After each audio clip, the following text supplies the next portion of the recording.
Most people think that they know Miami. Brickell skylines, South Beach's nightlife, the usual story, but the real change is happening downtown. 27 acres that used to be parking lots and empty industrial blocks are being transformed into a connected, mixed-use neighborhood, almost a new city inside the city. After helping over 100 families find their perfect Miami home, I've watched this city evolve, but nothing has prepared me for what I'm seeing in downtown Miami right now. The Magic City is experiencing its biggest development boom in history, and at the center of it all is a $6 billion project that has officially opened its doors in May of 2025. And this isn't just another luxury tower or a shopping center. This is Miami World Center, and it's about to redefine what it means to live, work, and play in downtown Miami. Picture this: you step out of your condo, and within a 5-minute walk, you have access to Apple's first downtown Miami store, world-class dining, entertainment venues, public art installations, and direct connections to trains that can take you to Orlando. Sounds amazing, right? That's the reality that thousands of new residents are experiencing right now, and it's transforming one of Miami's most overlooked neighborhoods into the city's most exciting urban destination. Now, let me give you some context about what's actually happening across our city right now, because Miami has positioned itself as the second most attractive market in the United States for real estate investment in 2025. I'm not just talking about modest growth here. The Miami metropolitan area population is reaching 6.4 million in 2025, representing a 3.5% increase from just last year. But here's what gets me excited as somebody who used to live in Wynwood and sees the transformation firsthand. Downtown Miami specifically has seen a 40% population increase since 2010, and now houses over 92,200 residents. Just think about that for a moment. We are talking about a complete transformation from a business district that used to empty out after 5 p.m. to a thriving residential community that never sleeps. And get this, the investment numbers tell an even better story. Miami has become home to more than 1,400 financial firms, with a 35% increase in technology startups, earning us the nickname Silicon Beach. What's more, 70% of investors plan to acquire assets in Miami this year, with commercial property sales volume up 14% year over year. Moving on to the projects that are reshaping our skyline, and trust me, the scale is unprecedented. The Waldorf Astoria Hotel and Residence is under construction with over $1 billion in investment. Standing 1,049 feet tall when completed, this will be Florida's first super tall building and the tallest residential building south of New York City. Construction is 35 plus floors completed, with an expected completion date in 2028. Then you have Oak Tower, a $300 million self-financed development reaching 902 feet tall with its distinctive tulip-inspired design. This represents Turkey's first major real estate investment in Miami, and construction is 30 plus floors completed, approaching the halfway mark. And here's where it gets interesting. Up in Little Haiti, the Magic City Innovation District represents a $1 billion development across 18 acres with 2,630 residential units and 432 hotel rooms planned. What I love about this project is it's focused on community center development that preserves the area's cultural identity. But let me tell you, while all these projects are impressive, none of them compare to the scale and transformation impact of what's happening in downtown Miami's Park West neighborhood. But before I keep going, if you really want to understand Miami's real estate market, go ahead and hit that subscribe button, because this channel gives you the inside scoop on the best neighborhoods, smart investment moves, and things that most real estate agents don't talk about. And that brings me to Miami World Center, which stands at a $6 billion, 27-acre mixed-use development that officially opened in May of 2025. After more than 2 decades of planning and construction. As somebody who's been tracking Miami's development for years and also selling new construction, pre-construction, I can tell you that this project represents something that we have never seen before in our city. The numbers alone tell an incredible story. This development spans 10 city blocks in downtown Miami's Park West neighborhood, making it the second largest mixed-use urban development in the United States, behind only New York's Hudson Yards. The master developers, which is Miami World Center Associates, led by Art Falcone and Nitlin Motwani, partnered with Los Angeles-based CIM Group to bring this vision to life. Now, location-wise, Miami World Center occupies prime real estate spanning from Northeast 2nd Ave to Miami Avenue, but here's where it gets interesting from a transportation perspective. The development sits adjacent to Brightline's Miami Central Station, connecting Miami to Fort Lauderdale, West Palm Beach, and Orlando. You also have direct access to Metro Rail, Metro Mover, and the city's bus systems, plus you're within walking distance of the Kaseya Center, Port Miami, and downtown's business district. And get this, the developers invested $100 million just in privately built infrastructure improvements. That's not the buildings themselves, that's the roads, the utilities, and the connections that make the whole project work seamlessly within the rest of the city. But what makes this development extraordinary is the comprehensive vision that we're looking at. We're talking about 11,000 plus residential units planned across multiple phases, mixing luxury condominiums and apartments. The current towers include Paramount Miami World Center at 60 stories, plus Caboa and Bezel. But one of the things about Bezel and Caboa is that they are both being sold to other developers. But moving on to the retail component, because it includes over 300,000 square feet of street level retail and dining, with major tenants like Apple's first downtown Miami store, Sephora, Lululemon, Savage Fenty. You've got 100,000 square feet of public space and pedestrian walkways designed specifically for community interaction. Here's what's even more impressive. There are 1,000 plus hotel rooms planned across multiple properties. You have the Citizen M Miami World Center Hotel, which is functioning now, and entertainment venues like the Museum of Ice Cream,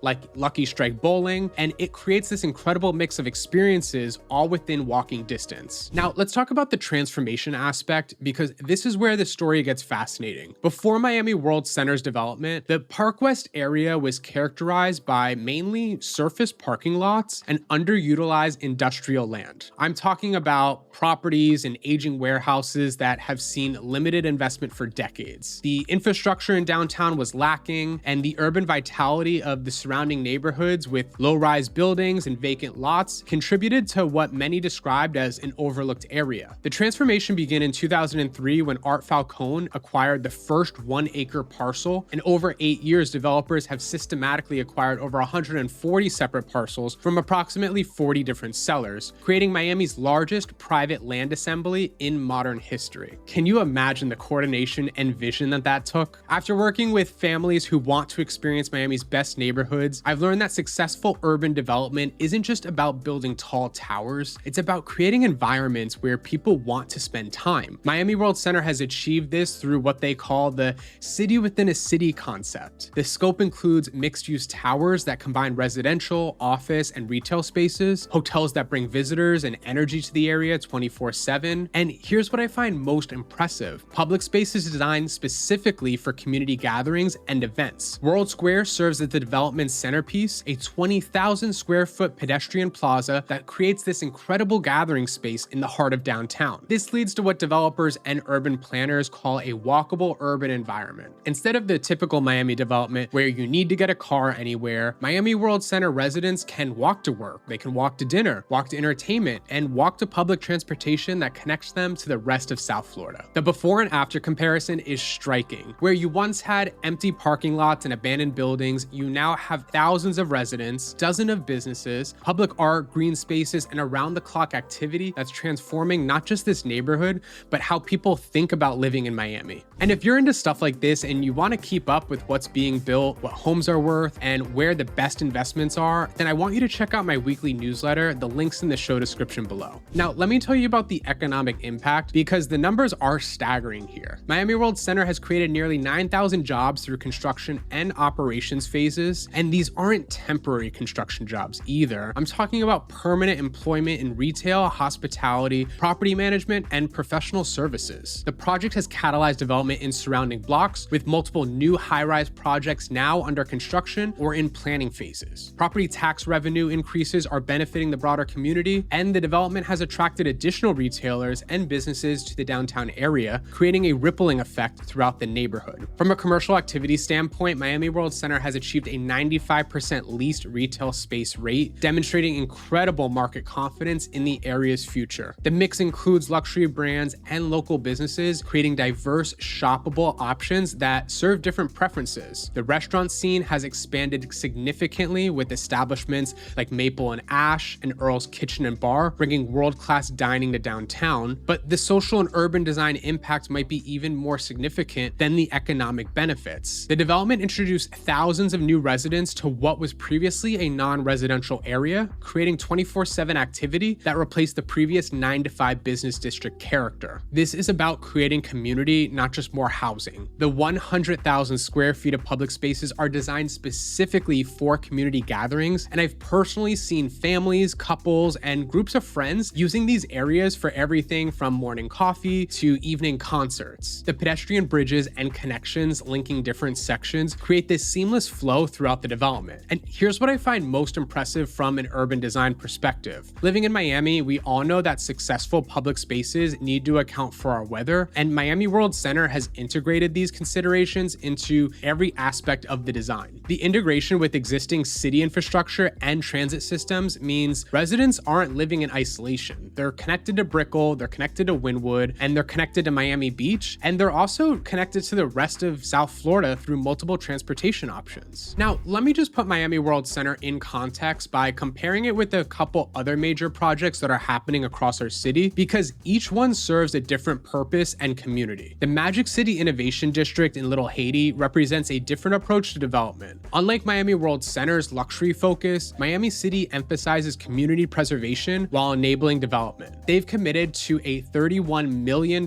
community benefits package, and the phased development is designed specifically to work with the existing neighborhood fabric. It's a more gradual, community-focused approach that respects the neighborhood's cultural identity. Miami Freedom Park, the $1 billion Inner Miami Stadium project, differs significantly by focusing on sports and entertainment rather than mixed-use development. The project operates under a public-private partnership model with significant public land use and includes contaminated site remediation as part of the development process. It serves the broader region rather than creating a residential community. The Brickell City Center expansion presents an interesting comparison because it represents a mature retail environment versus Miami World Center's newer commercial spaces. Brickell has a smaller geographic footprint, but more concentrated luxury experiences. However, recent market conditions led to the cancellation of their planned 68-story office tower expansion, showing how even established developments face market pressures. What makes Miami World Center stand out in terms of scale and impact is the comprehensive nature of the development. While other projects focus on specific uses like entertainment, community preservation, or luxury retail, Miami World Center combines residential, commercial, retail, hospitality, and public space into one cohesive urban environment. The transportation connectivity, particularly the Brightline station, gives it regional significance that extends far beyond Miami. The community reactions to Miami World Center have been fascinating to watch unfold. Christina Crespi noted the transformation by saying, "Downtown Miami has solidified its status among the country's fastest growing and most important residential and commercial districts." Developer Nitin Motwani emphasized the people-centered approach in its recent interview. It's people that make great communities, not just buildings. You can build beautiful buildings, but if you have 4-foot sidewalks, that doesn't create a sense of place for people to commingle and come together. Looking ahead, Miami World Center continues expanding with additional residential towers, office space development planned for future phases, and infrastructure expansion, including connections to the Underdeck Park project under the I-395. Market indicators show strong pre-leasing and sales activity across residential projects, continued investor interest from both domestic and international buyers, and retail expansion with new tenants scheduled to open through 2025. As someone who's helped over 100 families find their perfect Miami home, I can tell you that Miami World Center represents more than just another development project. This is proof of Miami's capacity to reinvent itself as a world-class metropolitan center while navigating the challenges of growth and sustainable development. This project shows that Miami is ready to compete with cities like New York, San Francisco, and Chicago when it comes to walkable, transit-friendly urban living. For people thinking about moving here, Miami World Center offers a whole new way to experience the city, bringing together the ease of city life with Miami's one-of-a-kind energy and culture. If you're thinking about making Miami your home, or you want to know about how these projects might affect your property and neighborhood, I'm here to help. You can send me an email, joe@joesellsmiami.com, to get started. I've been watching these developments closely, and as your Miami real estate advisor, I can give you insight you won't find anywhere else. And speaking of what's next, don't miss the next video. I linked it up right up here. I break down everything new coming to Miami. If you're buying a home around here, this is a must watch. So thank you guys so much for watching, and I'll see you in the next video.